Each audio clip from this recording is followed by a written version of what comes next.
I'm Richard Lyon and I'm the General Manager at One&Only Cape Town.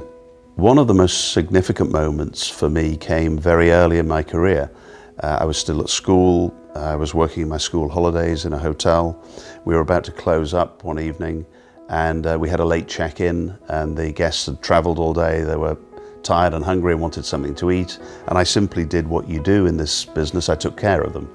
Well, it turned out that he was the director, or one of the directors, of the Savoy Hotel Group, and he was suitably impressed and asked me to contact their training division, and they had a management training program that took 12 people a year, and I was fortunate enough to get onto that amazing program. And it taught me a good lesson that you never know who the person is who you're serving or taking care of. So best take care of everybody really well. Then, having completed that, I made what was probably quite a bold decision at the time. I was in my mid-20s, and I moved to Saudi Arabia and joined Marriott, which at that stage was a fairly small company. That was really a turning point because I ended up staying for 27 years with Marriott, working in sales and marketing, which is where I started, then in operations, and then I was a general manager of 5 of their hotels.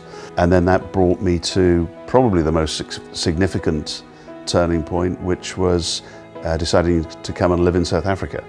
And it was very much a personal decision from my wife and myself. We weren't really thinking about career, but thinking about quality of life and all the wonderful things that Cape Town brings. And then, lo and behold, eventually I was contacted to see if I would be interested in the job here at the One&Only. Everybody who knows me well knows that I'm a huge sports fan.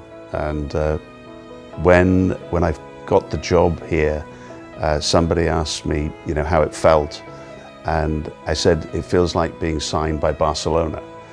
And for those who are not soccer fans, Barcelona are one of the greatest teams in the world. And that's the pinnacle of any footballer's career. And One&Only coming to find you is like signing for Barcelona.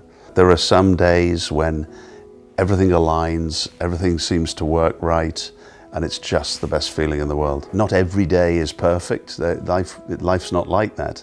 But if things are not going as well as normal, a quick walk around the back of the house and chat to everybody, see the smiling faces, soon gets me back on keel again. I think your management style is something that is inherently within you, but then you have the opportunity to tweak it and fine-tune it from the experiences that you have working with a variety of people.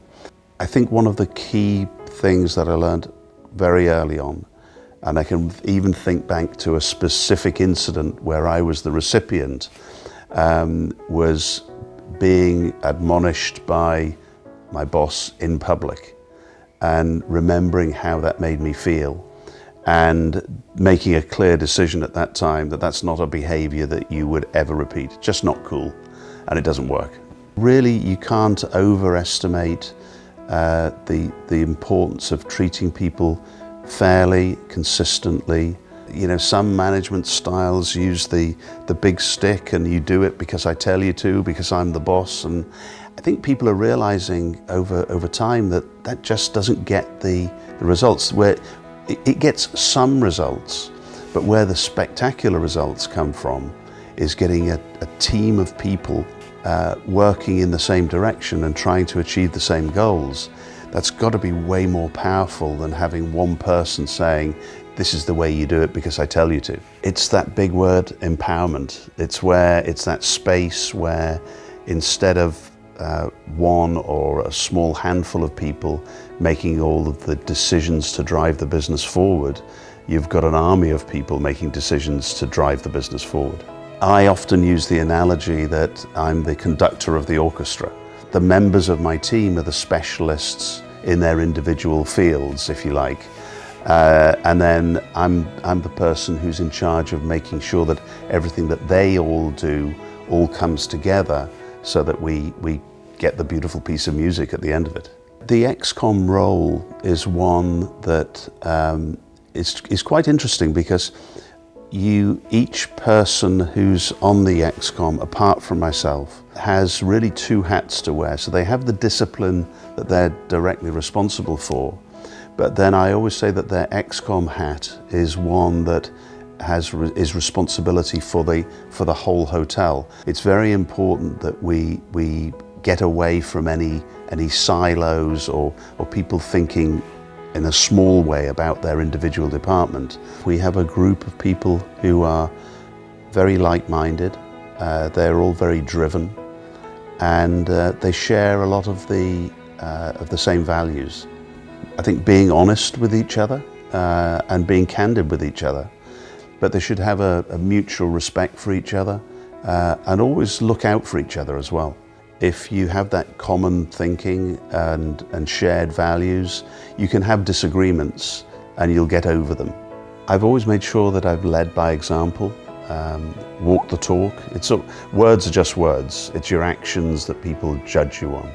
And I think over a period of time, people realize that you're being genuine in what you're doing and that you're being consistent with what you're doing. And that generates the safe place where people feel they can perform to their very best. What makes me most proud, without any doubt, is the development of people. Seeing somebody young at the beginning of their career who's got the spark, and you just know that they're going to be immensely successful, and whatever you can do to help them with that along the way is the best part of this.